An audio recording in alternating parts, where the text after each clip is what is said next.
Iran और Israel के बीच तनाव अब चरम पर है। बात न्यूक्लियर अटैक तक पहुंच गई है। ईरान के राष्ट्रीय सुरक्षा परिषद के मेंबर मोहसन रिजाई ने दावा किया है कि पाकिस्तान ने वादा किया है कि अगर इजराइल ने ईरान पर न्यूक्लियर हमला किया तो वो भी इजराइल पर परमाणु बम दाग देगा। यह खबर सुनकर मिडिल ईस्ट का सीन और गर्म हो गया है। इधर अमेरिका ने इजराइल को फुल सपोर्ट देने का ऐलान कर दिया है और अपने जंगी जहाज मिडिल ईस्ट की तरफ भेज दिया है। G7 की मीटिंग में भी यही टॉपिक छाया हुआ है। लेकिन सवाल यह है कि भारत का इस पूरे ड्रामे में रुख क्या होगा। चलिए इस मसले को आसान भाषा में समझते हैं। नमस्कार, मैं हूं अंकित मिश्रा और आप देख रहे हैं स्टेट मिरर हिंदी। पाकिस्तान का ईरान को वादा। पाकिस्तान का ईरान को न्यूक्लियर सपोर्ट का दावा कोई छोटी बात नहीं है। मोहसन रिजाई के बयान ने दुनिया भर में हलचल मचा दी है। अगर यह सच है तो यह मिडिल ईस्ट के पावर गेम को पूरी तरह से बदल सकता है। इजराइल पहले ही ईरान के न्यूक्लियर साइट्स और मिलिट्री बेस पर हमले कर चुका है। तस्नीम न्यूज एजेंसी के मुताबिक ईरानी सेना को अपने देश में इजराइल की एक 3 मंजिला ड्रोन फैक्ट्री मिली है।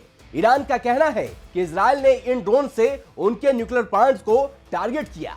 अब ईरान ने कतर और ओमान से साफ कह दिया है कि जब तक इजराइल हमले बंद नहीं करता, संघर्ष विराम की बात बेकार है। इधर अमेरिका का रुख भी साफ है, वो इजराइल के साथ खड़ा है। अमेरिकी जंगी जहाज मिडिल ईस्ट में तैनात हो रहे हैं।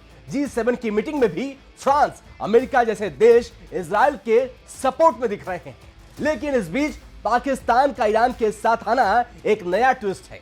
अगर न्यूक्लियर वॉर की नौबत आई तो इसका असर सिर्फ मिडिल ईस्ट तक नहीं बल्कि पूरी दुनिया पर पड़ेगा।